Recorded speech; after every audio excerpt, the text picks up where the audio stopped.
Rome, March 15th, 44 B.C. The air is thick with incense. The sun has barely cleared the hills when Julius Caesar steps from his litter and enters the theater of Pompey. Around him, 60 men are already waiting. Senators, colleagues, men he trusts with his life. They are about to take it. 23 wounds. That is how many times Rome's most powerful man will be stabbed in the next 60 seconds. Not by enemies, not by barbarians at the gate, by his closest friends. Et tu, Brutus, and you, Brutus. This is not simply the story of an assassination. This is the story of how 60 men tried to save a republic, and instead destroyed it forever. Here is what history books never fully explain. The men who killed Caesar did not consider themselves murderers. They considered themselves patriots, heroes, saviors of democracy itself. Marcus Junius Brutus, the most prominent of the conspirators, was Julius Caesar's close friend, possibly his illegitimate son. A man Caesar had pardoned after a civil war, elevated in power, and trusted at his dinner table the very night before he died. Gaius Cassius Longinus. Brilliant, calculating, driven by a philosophy of liberty so fierce it bordered on obsession, had spent months recruiting senators. 60 men, each one carrying a blade hidden beneath his robes, each one believing he was about to do something noble. The real question, the question that haunts historians across 2,000 years, is not why they killed him. The question is, why did it all go so catastrophically wrong afterwards? Because the men who plunged their daggers into Caesar did not end tyranny. They unleashed something far worse. A chain of wars, purges, and revolutions that would transform Rome from a republic of elected senators into an empire ruled by one man forever. Exactly what they feared Caesar would become. The irony of history. The assassins became the midwives of the very empire they tried to prevent.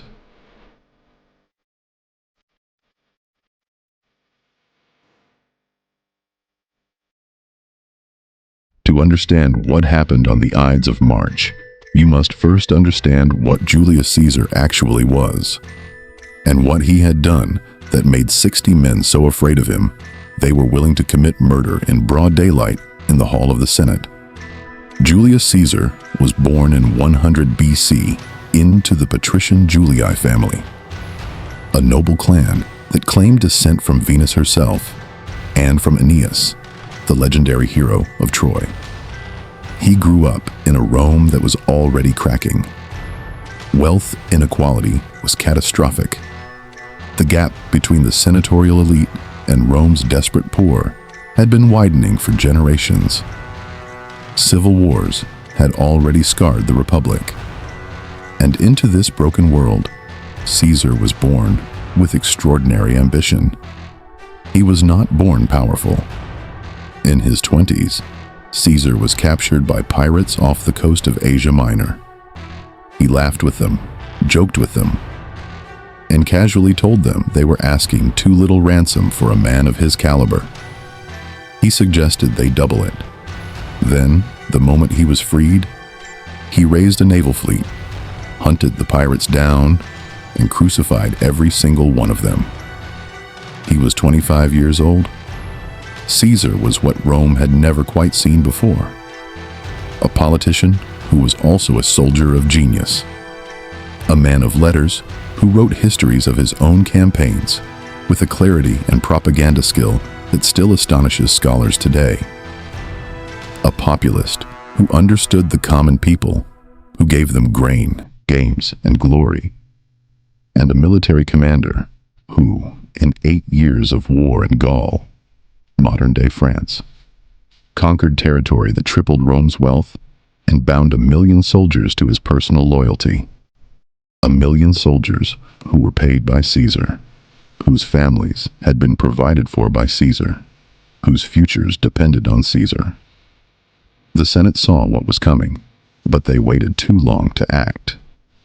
By 49 BC, when the Senate ordered Caesar to disband his army and return to Rome as a private citizen, Caesar made a decision that shocked the ancient world. He crossed the Rubicon River, the line he was legally forbidden to cross with an army, and marched on Rome itself. His political rival Pompey, whom the Senate had chosen as their military champion, fled. Rome fell to Caesar without a battle. In crossing the Rubicon, Caesar had already sentenced the Republic. The question was only how long it would take to die. Civil war followed. Caesar defeated Pompey in Greece. He pursued him to Egypt, where Pompey was already dead, murdered by the Egyptian court hoping to please the victor. In Egypt, Caesar met a 21-year-old queen named Cleopatra, who was smuggled to him wrapped in a carpet. They became lovers. Caesar backed her claim to the Egyptian throne. Rumors began to circulate in Rome. Caesar wanted to rule the world from Alexandria. Caesar wanted a monarchy. Caesar wanted to be a king. In Rome, the word king was not simply a title. It was an obscenity. Rome had expelled its last king 5 centuries before. The very concept was anathema, the symbol of everything the Republic had been built to prevent. Caesar knew this. He refused the title publicly, theatrically, several times. But he never quite stopped seeming like he might want it. And in February of 44 BC, he made the move that sealed his fate. He declared himself dictator perpetuo, dictator for life. This was something new. Roman dictators had always been temporary. Emergency appointments made in crisis, surrendered when the crisis passed. Dictator for life was something else entirely. It was, in everything but name, a monarchy. And that is when 60 men began to meet in secret.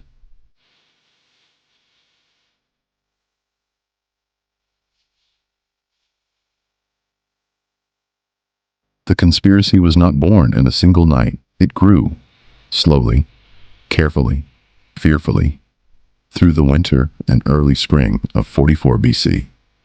Its architects were 2 men, Cassius and Brutus, and they were nothing alike.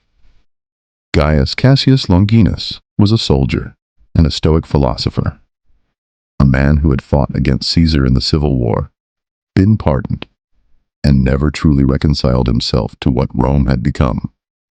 He was sharp-tongued, brilliant, and consumed by a hatred of monarchy that felt almost personal. Shakespeare would later capture him perfectly. He thinks too much. Such men are dangerous.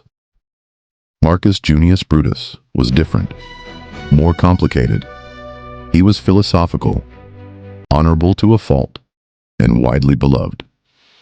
His ancestor, the legendary Lucius Junius Brutus, had led the very revolt that expelled Rome's last king 5 centuries before. The name Brutus, in Rome, literally meant republican virtue, and Caesar knew it. He loved Brutus. He trusted him. Some historians, citing the ancient biographer Plutarch, have speculated that Brutus was Caesar's son, born of an affair with Brutus's mother, Servilia, the great love of Caesar's life. Cassius recruited senators. Brutus gave the conspiracy its soul and its moral cover.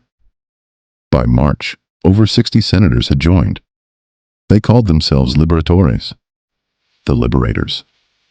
Each one carried a dagger concealed beneath his toga, a symbol of shared guilt that bound them together. If one was caught, all were implicated. There was no going back.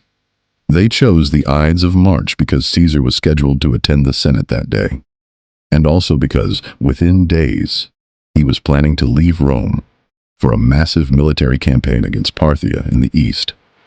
If they did not act now, the opportunity might be lost for years. But on the morning of the Ides, something almost derailed everything. Caesar did not want to go. He had been warned.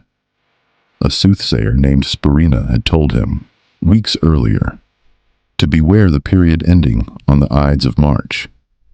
His wife, Calpurnia, had screamed in her sleep from nightmares. She begged him to stay home, and Caesar that morning actually considered it.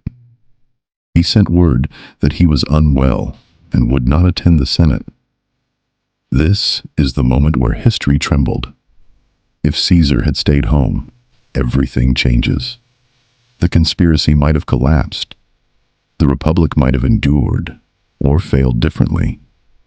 The entire trajectory of Western civilization might have bent in a different direction. But Decimus Brutus, one of the most senior conspirators, and one of Caesar's most trusted lieutenants, went to Caesar's house personally and talked him into coming. He said the senators would think Caesar was mocking them if he canceled. He said Calpurnia's dreams were nonsense. He walked Caesar to his litter, and Julius Caesar went to the Senate. On the way, he passed the soothsayer Spurina in the crowd. Caesar called out to him with a half-smile, "The Ides of March have come."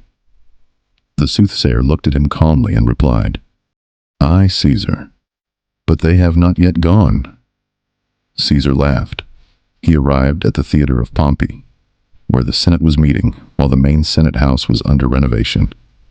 Just before midday, the 60 men were already inside, waiting.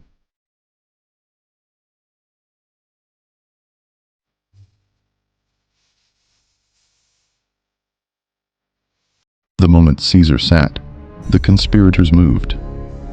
A senator named Tullius Cimber approached first, supposedly to petition Caesar for the recall of his exiled brother.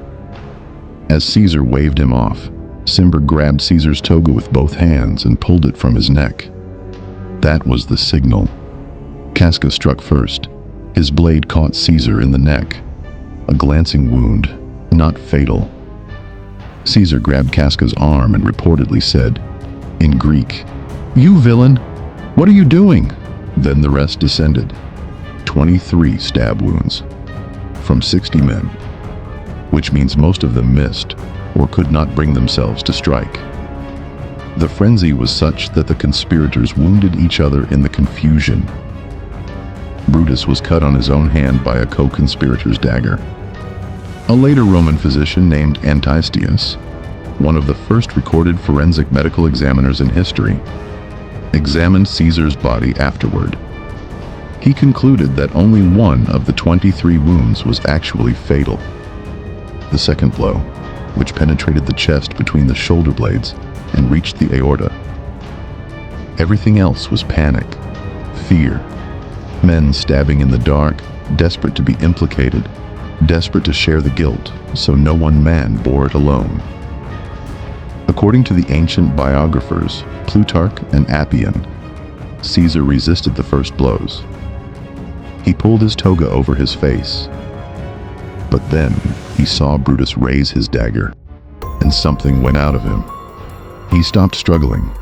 He drew the toga more tightly around himself so that his body would fall in dignity. "Et tu, Brutus?" The words Shakespeare gave him, the silence historians gave him. No one knows his actual last words. Perhaps there were none. Julius Caesar, the man who had crossed the Rubicon, who had conquered Gaul, who had made the world bow, died at the foot of a statue of Pompey, his old enemy. The marble was flecked with blood.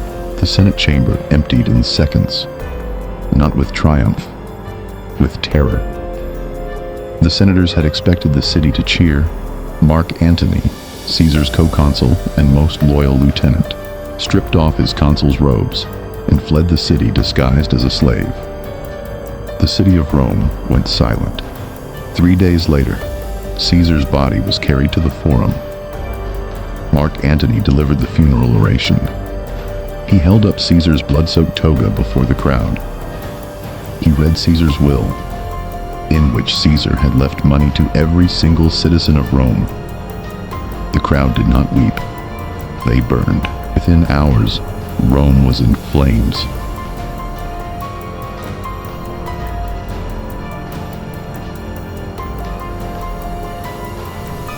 They had killed Caesar, but they had made no plan for what came next. Cassius had argued that Mark Antony should die alongside Caesar, that leaving Caesar's most powerful ally alive was dangerous beyond measure. Brutus had refused. Killing one man, he said, was tyrannicide. Killing more was just murder. That single moment of moral restraint destroyed them. Mark Antony moved fast. He secured Caesar's papers, his treasury, and the loyalty of Caesar's veterans. He allied with Caesar's 18-year-old great-nephew and adopted son, Gaius Octavius, known to history as Octavian. Together, Antony and Octavian formed a political and military alliance that left the Liberators nowhere to stand. Brutus and Cassius fled Rome within weeks. Within months, they were raising armies in the east. Within 2 years, they were dead. At the Battle of Philippi in 42 BC, fought on a plain in modern-day northern Greece, Antony and Octavian crushed the Republican armies in 2 engagements. After the first battle, Cassius, believing all was lost, and receiving false reports that Brutus too had been defeated, ordered a servant to kill him. He died on his own sword. After the second battle, Brutus, the man who had loved Caesar, who had killed him for principle, who had staked everything on a dream of the old republic, walked into the swords of his own soldiers. He asked each one in turn. They refused. Finally, one man held the blade steady while Brutus ran onto it himself. Antony, his enemy, ordered Brutus buried with honor. He wrapped the body in his own purple cloak. Even in death, Brutus was more respected than the men who outlived him. The Republic did not die quietly. It was slaughtered, piece by piece, for 14 more years. And then, in 31 BC, Octavian defeated Mark Antony, now allied with Cleopatra, at the Battle of Actium. Antony and Cleopatra fled to Egypt and took their own lives. Octavian was left as the last man standing. In 27 BC, the Roman Senate granted Octavian a new title, one carefully chosen not to offend Roman sensibilities. Not king, not dictator, Augustus, the revered one. The Roman Republic, 5 centuries old, was over. The Roman Empire had begun, and it would last, in one form or another, for the next 500 years in the West, and another 1,000 years in the East as Byzantium. This was the legacy of the Ides of March. Not the death of one man, the birth of a civilization that shaped every nation that came after it.